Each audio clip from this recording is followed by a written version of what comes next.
A Cidade e as Serras, de Eça de Queiroz. Segundo capítulo. Era de novo fevereiro, e um fim de tarde arrepiado e cinzento, quando eu desci os Campos Elíseos em demanda do 202. Adiante de mim caminhava, levemente curvado, um homem que desde as botas rebrilhantes até às abas recurvas do chapéu, de onde fugiam anéis de um cabelo crespo, ressumava a elegância e a familiaridade das coisas finas. Nas mãos, cruzadas atrás das costas, calçadas de anta branca, sustentava uma bengala grossa com castão de cristal. E só quando ele parou ao portão do 202 reconheci o nariz afilado, os fios do bigode cordios e sedosos. Oh, Jacinto! Oh, Zé Fernandes! O abraço que nos lançou foi tão alvoroçado que o meu chapéu rolou na lama. E ambos murmurávamos comovidos, entrando a grade. Há 7 anos! Há 7 anos! E todavia, nada mudara durante esses 7 anos no jardim do 202. Ainda entre as duas álias bem areadas, se arredondava uma relva, mais lisa e varrida que a lã de um tapete. No meio, o vaso coríntico esperava abril para resplandecer com tulipas e depois junho para transbordar de margaridas. E ao lado das escadas limiares, que uma vidraçaria toldava, as duas magras deusas de pedra, do tempo de Dom Galeão, sustentavam as antigas lâmpadas de globos foscos, onde já se levava o gás. Mas dentro, no peristilo, logo me surpreendeu um elevador instalado por Jacinto. Apesar do 202 ter somente 2 andares, irrigados por uma escadaria tão doce que nunca ofendera a asma da senhora Dona Angelina. Espaçoso, tapetado, ele oferecia para aquela jornada de 7 segundos confortos numerosos. Um divã, uma pele de urso, um roteiro das ruas de Paris, prateleiras gradeadas com charutos e livros. Na antecâmara, onde desembarcámos, encontrei a temperatura macia e tépida de uma tarde de maio, em Guiens. Um criado mais atento ao termómetro que o piloto à agulha, regulava destramente a boca dourada do calorífero. E perfumadores entre palmeiras, como um terraço santo de Benares, esparziam o vapor, aromatizando e salutarmente umedecendo aquele ar delicado e superfino. Eu murmurei nas profundidades do meu assombrado ser. Eis a civilização. Jacinto empurrou uma porta. Penetramos numa cave cheia de majestade e sombra, onde reconheci a biblioteca por tropeçar numa pilha monstruosa de livros novos. O meu amigo roçou de leve o dedo na parede, e uma coroa de lumes elétricos, refulgindo entre os lavores do teto, alumiou as estantes monumentais, todas de ébano. Nelas repousavam mais de 30.000 volumes, encadernados em branco, em escarlate, em negro, com retoques de ouro, hirtos na sua pompa e na sua autoridade, como doutores num concílio. Não contive a minha admiração. Ó Jacinto, que depósito! Ele murmurou num sorriso descorado. Há que ler, há que ler. Reparei então que o meu amigo emagrecera e que o nariz se afilara mais entre as duas rugas muito fundas, como as de um comediante cansado. Os anéis do seu longo cabelo lanígero rareavam sobre a testa, que perdera a antiga serenidade de mármore bem polido. Não frisava agora o bigode, murcho, caído em fios pensativos. Também notei que curvava. Ele erguera uma tapeçaria. Entramos no seu gabinete de trabalho, que me inquietou. Sobre a espessura dos tapetes sombrios, os nossos passos perderam logo o som, e como a realidade. O damasco das paredes, os divãs, as madeiras, eram verdes, de um verde profundo de folha de louro. Sedas verdes envolviam as luzes elétricas, dispersas em lâmpadas tão baixas que lembravam estrelas caídas por cima das mesas, acabando de arrefecer e morrer. Só uma rebrilhava, nua e clara, no alto de uma estante quadrada, esguia, solitária como uma torre numa planície, e de que o lume parecia ser o farol melancólico. Um biombo de laca verde, fresco verde de relva, resguardava a chaminé de mármore verde, verde de mar sombrio, onde esmoreciam as brasas de uma lenha aromática, e entre aqueles verdes reluzia, por sobre peanhas e pedestais, toda uma mecânica sumptuosa, aparelhos, lâminas, rodas, tubos, engrenagens, hastes, friezas, rigidezas de metais. Mas Jacinto batia nas almofadas do divã, onde se enterrara com um modo cansado que eu não lhe conhecia. Para aqui, Zé Fernandes, para aqui. É necessário reatarmos estas nossas vidas, tão apartadas há 7 anos. Em Guiães, 7 anos. Que fizeste tu? E tu, que tens feito, Jacinto? O meu amigo encolheu molamente os ombros. Vivera. Cumprira com serenidade todas as funções, as que pertencem à matéria e as que pertencem ao espírito.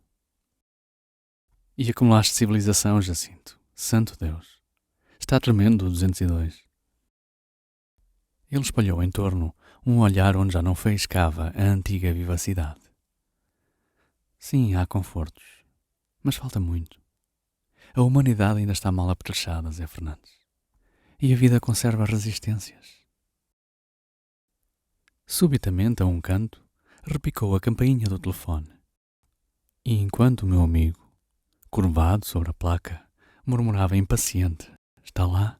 Está lá?", examinei curiosamente, sobre a sua imensa mesa de trabalho, uma estranha e miúda legião de instrumentozinhos de níquel, de aço, de cobre, de ferro, com gumes, com argolas, com tenazes, com ganchos, com dentes, expressivos todos, de utilidades misteriosas.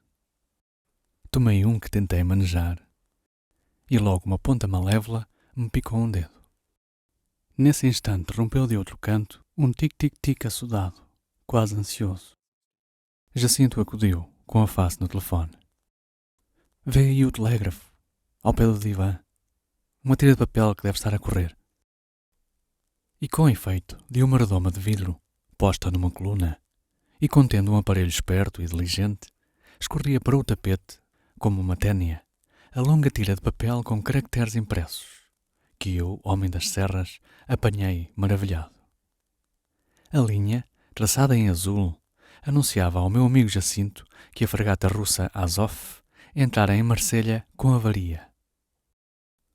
Já ele abandonara o telefone. Desejei saber, inquieto, se o prejudicava diretamente aquela avaria da Azov. Da Azov? A avaria? A mim? Não, é uma notícia. Depois, consultando um relógio monumental que ao fundo da biblioteca marcava a hora de todas as capitais e o curso de todos os planetas. Eu preciso escrever uma carta, 6 linhas. Tu esperas, não, Zé Fernandes? Tens aí os jornais de Paris, da noite, e os de Londres, desta manhã. As ilustrações, além, naquela pasta de couro, com ferragens. Mas eu preferi inventariar um gabinete, que dava à minha profanidade serrana todos os gostos de uma iniciação. Aos lados da cadeira de Jacinto, pendiam gordos tubos acústicos, por onde ele de certo superava as suas ordens através do 202. Dos pés da mesa, cordões túmidos e moles, coleando sobre o tapete, corriam para os recantos de sombra, à maneira de cobras assustadas. Sobre uma banquinha, e refletida no seu verniz como na água de um poço, pousava uma máquina de escrever. E adiante era uma imensa máquina de calcular, com fileiras de buracos, de onde espreitavam, esperando, números rígidos e de ferro. Depois parei em frente da estante, que me preocupava, assim solitária, à maneira de uma torre numa planície, com o seu alto farol. Toda uma dessas faces estava repleta de dicionários, a outra de manuais, a outra de atlas, a última de guias, e entre eles, abrindo um fólio, encontrei o Guia das Ruas de Samarcanda. Que maciça torre de informação! Sobre prateleiras, admirei aparelhos que não compreendia. Um composto de lâminas de gelatina, onde desmaiavam meio chupadas as linhas de uma carta, talvez amorosa. Outro que erguia sobre um pobre livro bruxado, como para o decepar, um cutelo funesto. outro avançando a boca de uma tuba, toda aberta para as vozes do invisível. Cingidos aos umbrais, liados às cimalhas, luziam arames, que fugiam através do teto, para o espaço. Todos mergulhavam em forças universais, todos transmitiam forças universais. A natureza convergia disciplinada ao serviço do meu amigo e entrava na sua domesticidade. Jacinto atirou uma exclamação impaciente. Oh, estas penas elétricas, que seca! Amarrotara com cólera a carta começada. Eu escapei, respirando, para a biblioteca. Que majestoso armazém dos produtos do raciocínio e da imaginação. Ali jaziam mais de 30.000 volumes. E todos, de certo, essenciais a uma cultura humana. Logo à entrada notei, em ouro, numa lombada verde, o nome de Adam Smith. Era, pois, a região dos economistas. Avancei e percorri, espantado, 8 metros de economia política. Depois avistei os filósofos e os seus comentadores, que revestiam toda uma parede, desde as escolas pré-socráticas até às escolas neopessimistas. Naquelas pranchas se acastelavam mais de 2.000 sistemas, e que todos se contradiziam. Pelas encadernações logo se deduziam as doutrinas. Hobbes, em baixo, era pesado, de couro negro. Platão, em cima, resplandecia, numa pelica pura e alva. Para diante começavam as histórias universais. Mas aí uma imensa pilha de livros bruxados, cheirando a tinta nova e a documentos novos, subia contra a estante, como fresca terra de aluvião tapando uma riba secular. Contornei essa colina. Mergulhei na secção das ciências naturais, peregrinando num assombro crescente da orografia para a paleontologia e da morfologia para a cristalografia. Essa estante rematava junto de uma janela rasgada sobre os Campos Elíseos. Apertei as cortinas de veludo e por trás descobri uma portentosa rima de volumes, todos de história religiosa, de exegese religiosa, que trepavam montanhosamente até aos últimos vidros, vedando, nas manhãs mais cândidas, o ar e a luz do Senhor. Mas depois rebrilhava, em marroquins claros, a estante amável dos poetas, como um repouso para o espírito esfalfado de todo aquele saber positivo. Jacinto aconchegara aí um recanto, com um divã e uma mesa de limoeiro, mais lustrosa que um fino esmalte, coberta de charutos, de cigarros do Oriente, de tabaqueiras do século XVIII. Sobre um cofre de madeira lisa, pousava ainda, esquecido, um prato de damascos secos do Japão. Cedi à sedução das almofadas. Trinquei um damasco, abri um volume e senti estranhamente, ao lado, um zumbido, como de um inseto de asas harmoniosas. Sorri à ideia de que fossem abelhas, compondo o seu mel naquele maciço de versos em flor. Depois percebi que o sussurro remoto e dormente vinha do cofre de mogno, de parecer tão discreto. Herdei uma Gazeta de França e descortinei um cordão que emergia de um orifício, escavado no cofre, e rematava num funil de marfim. Com curiosidade, encostei o funil a esta minha confiada orelha, afeita à singeleza dos rumores da serra. E logo uma voz, muito mansa, mas muito decidida, aproveitando a minha curiosidade para me invadir e se apoderar do meu entendimento, sussurrou capciosamente. E assim, pela disposição dos cubos diabólicos, eu chego a verificar os espaços hipermágicos. Pulei com um berro. Oh, Jacinto, aqui há um homem. Está um homem a falar dentro de uma caixa. O meu camarada, habituado aos prodígios, não se alvoroçou. É o conferenciofone, exatamente como o teatrofone, somente aplicado às escolas e às conferências. Muito cômodo. Que diz o homem, Zé Fernandes? Eu considerava o cofre, ainda esgazeado. Eu sei, cubos diabólicos, espaços mágicos, toda a sorte de horrores. Senti dentro o sorriso superior de Jacinto. É o Coronel Dorchas. Lições de Metafísica Positiva sobre a quarta dimensão. Conjecturas, uma maçada. Ouve lá, tu hoje jantas comigo e com os amigos, Zé Fernandes. Não, Jacinto, ainda estou enfarpelado pelo alfaiate da serra. E voltei ao gabinete mostrar ao meu camarada o jaquetão de flanela grossa, a gravata de pintinhas escarlates, com que ao domingo, em Guiães, visitava o senhor. Mas Jacinto afirmou que esta simplicidade montesina interessaria aos seus convidados, que eram 2 artistas. Quem? O autor do Coração Triplo, um psicólogo feminista, de agudeza transcendente, mestre muito experimentado e muito consultado em ciências sentimentais.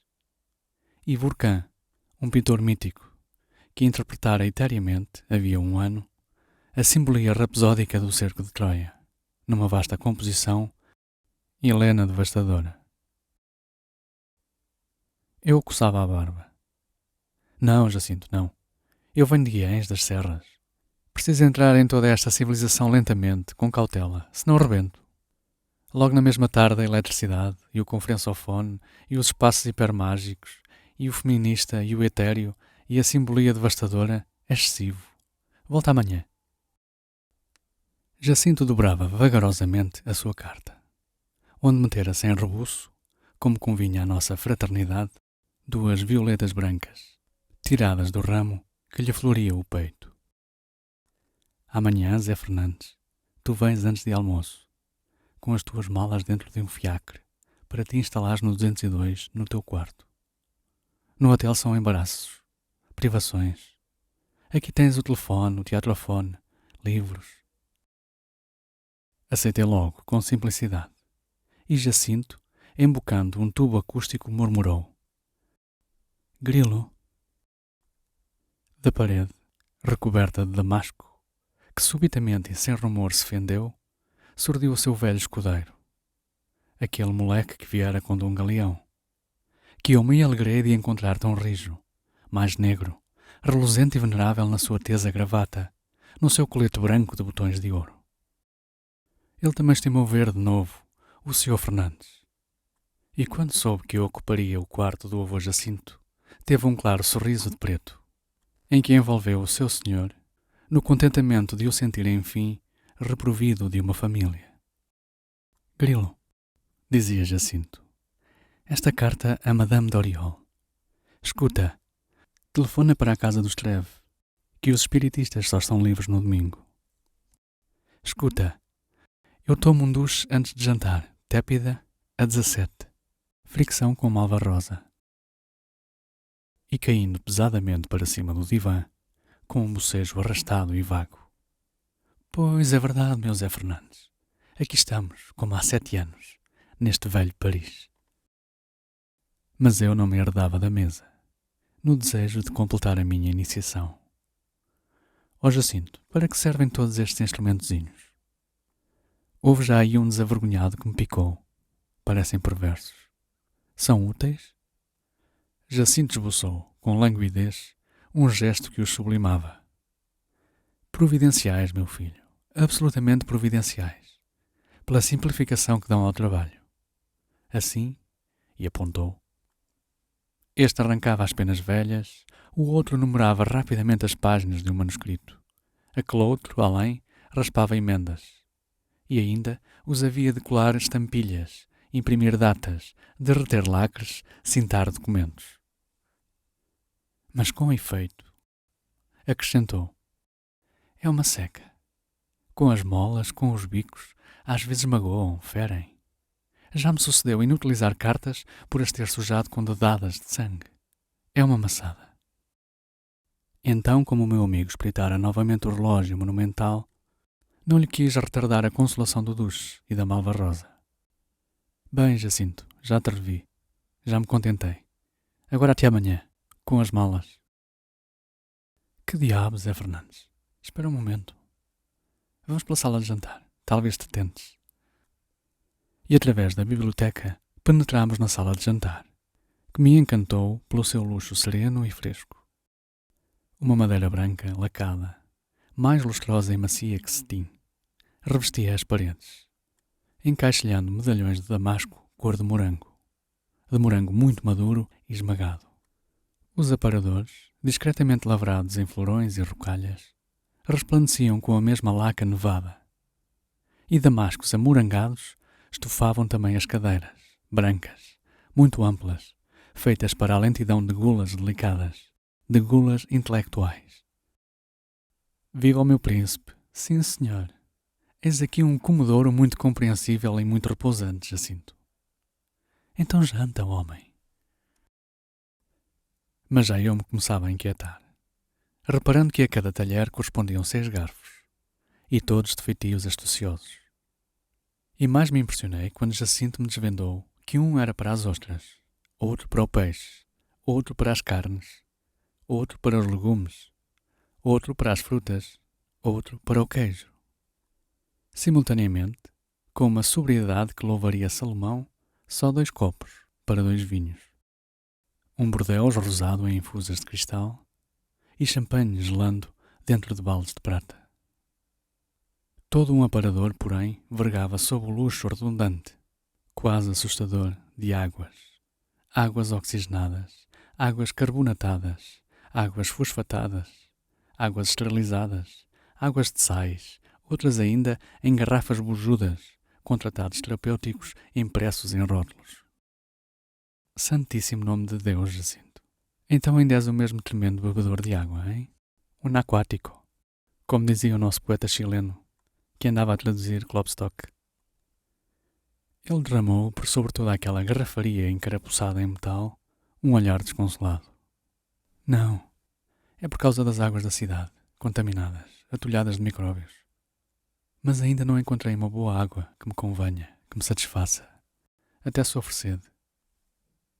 Desejei então conhecer o jantar do psicólogo e do simbolista, traçado ao lado dos talheres, em tinta vermelha, sobre lâminas de marfim.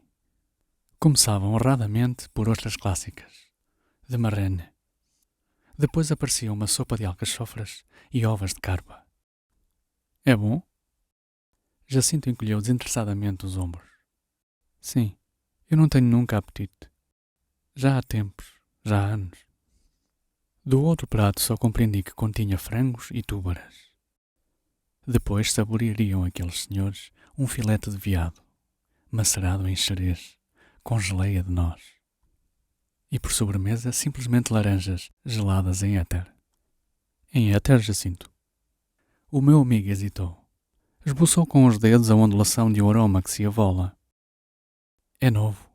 Parece que o éter desenvolve, faz aflorar a alma das frutas. Curvei a cabeça ignara, murmurei nas minhas profundidades. Eis a civilização. E descendo os campos elíseos, encolhido no paletó, a cogitar naquele prato simbólico, considerava a rudeza e o atolado atraso da minha Guiães, onde desde séculos a alma das laranjas permanece ignorada e desaproveitada dentro dos gomos sumarentos, por todos aqueles pomares que ensombram e perfumam o vale, da roqueirinha a Sandofim. Agora, porém, bendito Deus, na convivência de um tão grande iniciado como Jacinto, eu compreenderia todas as finuras e todos os poderes da civilização. E, melhor ainda para a minha ternura, contemplaria a raridade de um homem que, concebendo uma ideia da vida, a realiza e, através dela e por ela, recolhe a felicidade perfeita. Bem se afirmara este Jacinto, na verdade, como príncipe da graventura.